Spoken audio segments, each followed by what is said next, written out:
আসসালামু আলাইকুম ওয়া রাহমাতুল্লাহ। আলহামদুলিল্লাহ, আলহামদুলিল্লাহি রাব্বিল আলামিন, ওয়াসসালাতু ওয়াসসালামু আলা রাসূলিহিল কারীম ওয়া আলা আলিহি ওয়া আসহাবিহি আজমাইন। আম্মা বা'দু, ফাউযু বিল্লাহি মিনাশ শাইতানির রাজীম। বিসমিল্লাহির রহমানির রহিম। ইন্নাল্লাযীনা ইয়াকতুমুনা মা আনজালাল্লাহু মিনাল কিতাবি ওয়া ইয়াশতারুনা বিহি সামানান কালীলা ইলা আখিরিল আয়াত। কাছে এবং দূরে, দেশে এবং প্রবাসে, যে যেখান থেকে আমাদের আজকের আলোচনা শুনছেন এবং দেখছেন, অনুষ্ঠানের শুরুতে হিন্দুস্তান মিডিয়ার পক্ষ থেকে আপনাদের সকলকে জানাচ্ছি আন্তরিক মোবারকবাদ। সম্মানিত দর্শক ও শ্রোতা, হিন্দুস্তান মিডিয়াটি আমাদের নতুন একটি মিডিয়া, নতুন একটি চ্যানেল। আপনারা জানেন যে আমার তৈয়ব এইচডি মিডিয়া বাংলা চ্যানেলটি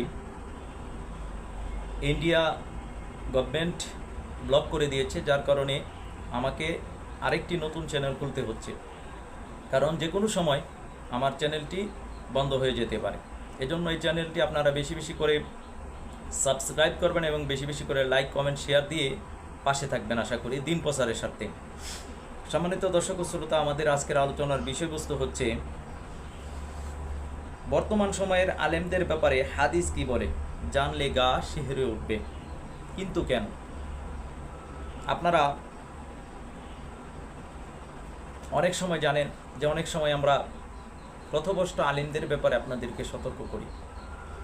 এটি আমাদের কথা না, আল্লাহ রসুল সাল্লাল্লাহু আলাইহি ওয়াসাল্লাম প্রথভ্রষ্ট আলেমদের ব্যাপারে উম্মতকে সতর্ক করেছেন। এই ব্যাপারে আজ থেকে প্রায় 1000 বছর আগের লেখা আজিফাতিল আজিফা গ্রন্থটি আমি আপনাদের সামনে উপস্থাপন করব, যেটি খতিবে বাগদাদি লিখেছেন। সেখানে 49 নম্বর হাদিসের মধ্যে হযরত ইবনে উমর রাদিয়াল্লাহু তাআলা আনহু থেকে একটি হাদিস এসেছে। তিনি বলেন, কিয়ামত ততক্ষণ পর্যন্ত সংগঠিত হবে না যতক্ষণ না আলেমগণ দুনিয়াবি সম্পদের পিছনে ছুটবে, অথচ তারা ইলমে দ্বীন শিক্ষা করবে। আজকে আপনারা জানেন যে আলেমরা দুনিয়ার পিছনে ছুটতেছে বেশি, তারা দুনিয়ার সম্পদের পিছনে ছুটতেছে। কারণ আপনার ফেসবুক, ইউটিউবে দেখবেন অনেক ভাইরাল বক্তা তারা বিভিন্ন পণ্যের অ্যাড দিচ্ছে, সেটি ভালো মন্দ যাচাই করার কোনো বালাই তাদের মধ্যে নেই, বরঞ্চ তারা সেটি দিব্যি করে যাচ্ছে। আপনার এমন অনেক সময় দেখি যে তারা এমন সব পণ্যের বিজ্ঞাপন দিচ্ছে যেটি আদতে ভালো না, তথাপিও তারা টাকার বিনিময়ে তেমনটি করতেছে।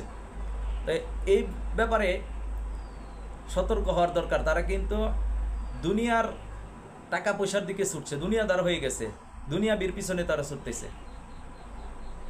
আজকে জানেন মাদ্রাসা নিয়ে ব্যবসা হচ্ছে। আপনারা জানেন এই কথাগুলো বললে অনেকে আমাদের বিরোধিতা করে, কিন্তু এটিই বাস্তবতা। আপনারা দেখবেন যে মাদ্রাসাগুলো বেশিরভাগ ক্ষেত্রে ব্যবসায়িক প্রতিষ্ঠান হয়ে গেছে। সেখানে দেখবেন খাবারের মধ্যে ক্যাটাগরি ভাগ করায়, বড় লোকদের জন্য আলাদা খাবার, গরিবদের জন্য আলাদা খাবার, বড় লোকদের ছেলে মেয়েদের জন্য আলাদা বেডের বন্দোবস্ত এবং গরিবদের জন্য আলাদা বেডের বন্দোবস্ত। এই যে একটা ইনসাফ মাদ্রাসাতেই শিক্ষা হচ্ছে না, তাহলে তারা কিসের দিনের আলেম হবে? তারা কিভাবে ন্যায় এবং ইনসাফ শিখবে? তারা তো ছোট সময় থেকে দেখে আসতেছে যে যাদের বাবা অর্থশালী, যাদের সম্পদ আছে, তারা ভালো থাকবে। আমার বাবা গরিব, এই কারণে আমি ভালো খাবার খেতে পারি না, আর তার বাবা বড়লোক, সেই কারণে সে ভালো ভালো খাবার খাচ্ছে, ভালো বেডে শুচ্ছে। তাহলে দেখেন এই ছাত্রগুলো কিভাবে ইসলামের ন্যায় এবং ইনসাফ শিখবে? এজন্য দিনী প্রতিষ্ঠান সেটি হবে যেখানে ভালো যদি খায় তাহলে সবাই একসাথে খাবে, থাকলে একই রকম বেডে সবাই শুতে হবে। ভিন্নতা ইসলামের মধ্যে নাই, ইসলামের মধ্যে এই পজিশনের কোনো সুযোগ নাই। হ্যাঁ, আলাদাভাবে যদি কোনো প্রতিষ্ঠান করেন যেখানে শুধু ওই ক্যাটাগরির মানুষই থাকবে, সেটা ভিন্ন কথা, কিন্তু একটা প্রতিষ্ঠানের মধ্যে ভিন্ন ভিন্ন ক্যাটাগরি থাকবে, সেটি কিন্তু ইসলাম সমর্থন করে না, অথচ দিব্যি তেমনটি করা হচ্ছে। তো আমরা জানি যে কথাগুলো বলার কারণে অনেক আলেম সম্প্রদায় আমাদেরকে আলেম বিদ্বেষী মনে করে। আসলে আমরা প্রকৃত আলেম বিদ্বেষী না। আমরা যারা হক্কানি আলেম তাদেরকে সর্বোচ্চ সম্মান করি, তাদেরকে মহাব্বত করি, শ্রদ্ধা করি। কিন্তু প্রথভ্রষ্ট আলেম যারা, যারা উম্মাকে মিসগাইড করতেছে, যারা উম্মাকে ভুল পথে ডাইভার্ট করতেছে, তাদের ব্যাপারে উম্মাকে সতর্ক করা এটা সময়ের দাবি। এই ব্যাপারে এটি আমাদের কোনো কথা না, আল্লাহ রসুল সাল্লাল্লাহু আলাইহি সাল্লাম কি বলছেন।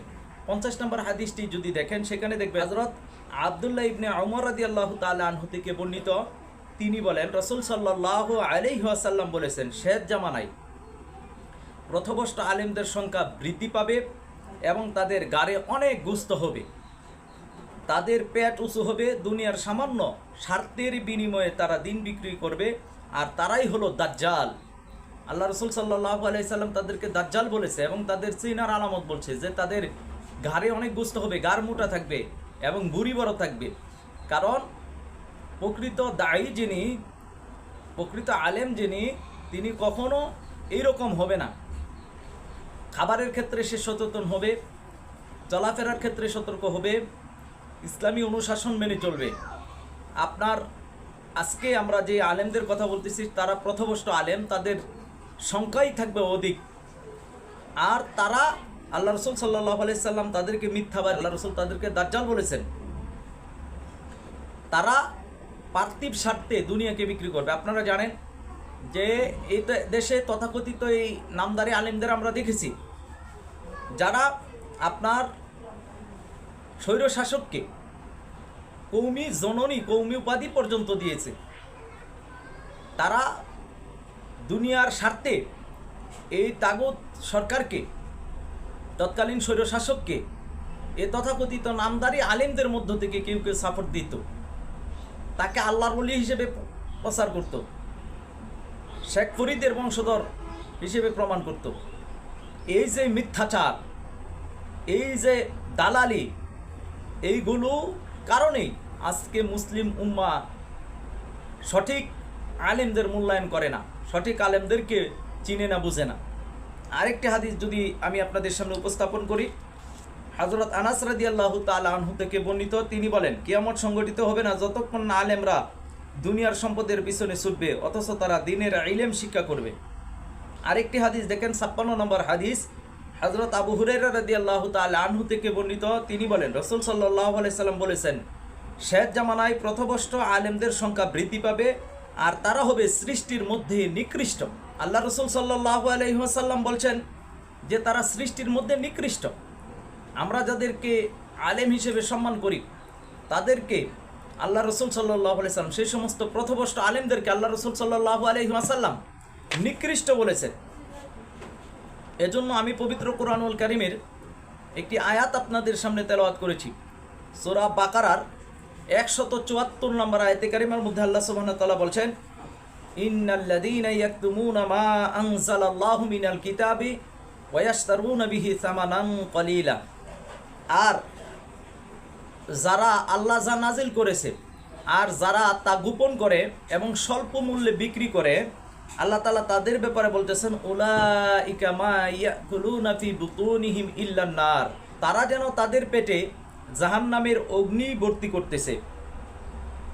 এরপরে আল্লাহ তাআলা বলতেছেন, ওয়ালা ইউকাল্লিমুহুমুল্লাহু ইয়াউমাল কিয়ামা, আল্লাহ তাআলা কিয়ামতের ময়দানে তাদের সাথে কথা বলবেন না, ওয়ালা ইউযাক্কিহিম, তাদেরকে পরিশুদ্ধ করবেন না, ওয়ালাহুম আযাবুন আলীম, তাদের জন্য রয়েছে লাঞ্ছনাদায়ক শাস্তি। উলাইকাল্লাযীনা ইশতারাবুদ দালালাতা বিল হুদা ওয়াল আযাবা বিল মাগফিরাহ ফামা আসবারহুম আলান নার, এরাই হলো সেই সমস্ত লোক যারা হেদায়েতের বিনিময়ে গুমরাহি ক্রয় করেছে তথা খরিদ করেছে, ক্ষমা ও অনুগ্রহের বিনিময়ে তারা আযাব ক্রয় করেছে, অতএব তারা দুজকের উপর কেমন ধৈর্য ধারণকারী। আল্লাহ তাআলা বলতেছেন যে ইন্নাল্লাযীনা, আর নিশ্চয়ই যারা, ইয়াকতুমুনা গোপন করে, মা আনজালাল্লাহ, আল্লাহ যা নাজিল করছেন, ওয়া ইয়াশতারুনা বিহি সামানান কলিলা, এবং স্বল্প মূল্যে বিক্রি করে। আজকে দেখবেন অনেকে কোরআনের আয়াত গোপন করে। কিভাবে? দেখবেন যেই আয়াতগুলো বললে তাদের কোনো সমস্যা হবে না, তাদের ওয়াজের কোনো সমস্যা হবে না, তাদের মাদ্রাসা বন্ধ হবে না, সেই সমস্ত বিষয়গুলো প্রচার করে। যেই কথাগুলো বললে তাদের বাধা আসতে পারে সেই সমস্ত কথাগুলো তারা বলে না, মানে গোপন করে। ইন্নাল্লাযীনা ইয়াকতুমুনা মা আনজালাল্লাহ, আল্লাহ তাআলা যা নাজিল করছেন সেখানে সকল আয়াতগুলো তারা জাতির সামনে উপস্থাপন করে না। দেখবেন সূরা মায়েদা 5 নম্বর সূরার 44 নম্বর আয়াতে আল্লাহ তাআলা বলছেন ওমান লাম ইয়াহকুম বিমা আনজালাল্লাহু ফাউলাইকা হুমুল কাফিরুন। আল্লাহ তাআলা যা নাজিল করছে তা দ্বারা যারা বিচার ফয়সালা করে না তারা কাফের। 46 নম্বর আয়াতে বলছেন ওমান লাম ইয়াহকুম বিমা আনজালাল্লাহু ফাউলাইকা হুমুজ জালিমুন। আল্লাহ তাআলা যা নাজিল করছেন তার দ্বারা যারা বিচার ফয়সালা করে না তারা জালেম। 47 নম্বর আয়াতে বলছেন ওমান লাম ইয়াহকুম বিমা আনজালাল্লাহু ফাউলাইকা হুমুল ফাসিকুন। আল্লাহ তাআলা যা নাজিল করছেন তা দ্বারা যারা বিচার ফয়সালা করে না তারা ফাসেক। তাহলে আল্লাহ তাআলা তিনটা শব্দ ব্যবহার করছেন, কাফের, জালেম, ফাসেক। যারা আল্লাহর দেওয়া বিধান দ্বারা বিচার ফয়সালা করে না তারা কাফের, তারা জালেম, তারা ফাসেক। তাহলে এই আয়াতগুলো কয়জন আলেম বলে, কয়জন পীর সাহেব, কয়জন মুহাদ্দিস সাহেব, কয়জন শাইখুল হাদিস এই আলোচনাগুলো করে? এটি তো কোরআনের আয়াত। তাহলে তারা আলোচনা করে না মানে তারা গোপন করে এবং স্বল্প মূল্যে তারা বিক্রি করে।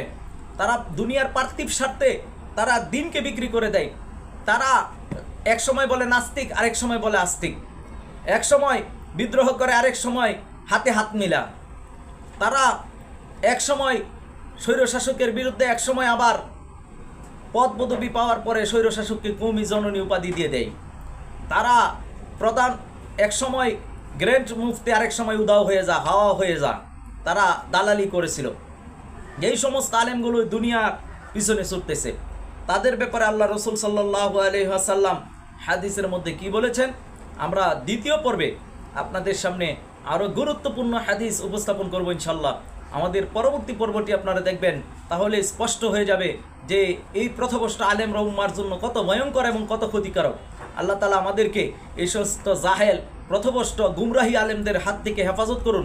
ন্যায় নিষ্ঠবান, একনিষ্ঠ, তাকওয়াবান বুজুর্গ আলেম যারা আছেন, যারা হক্কানি, যারা হক কথা বলতে গিয়ে কারারুদ্ধ হয়েছেন, কারাবন্দী হয়েছেন, যারা জালেমের বিরুদ্ধেও, অত্যাচারী শাসকের বিরুদ্ধে সত্য কথা বলে কারারুদ্ধ হয়েছে, কারাবন্দী হয়েছে, এখনও যারা বলতেছে, সেই সমস্ত আলেমদের বিরুদ্ধে আমরা বলি না। তারা অবশ্যই সম্মানের পাত্র। সুতরাং এই পথভ্রষ্ট আলেমদের কাছ থেকে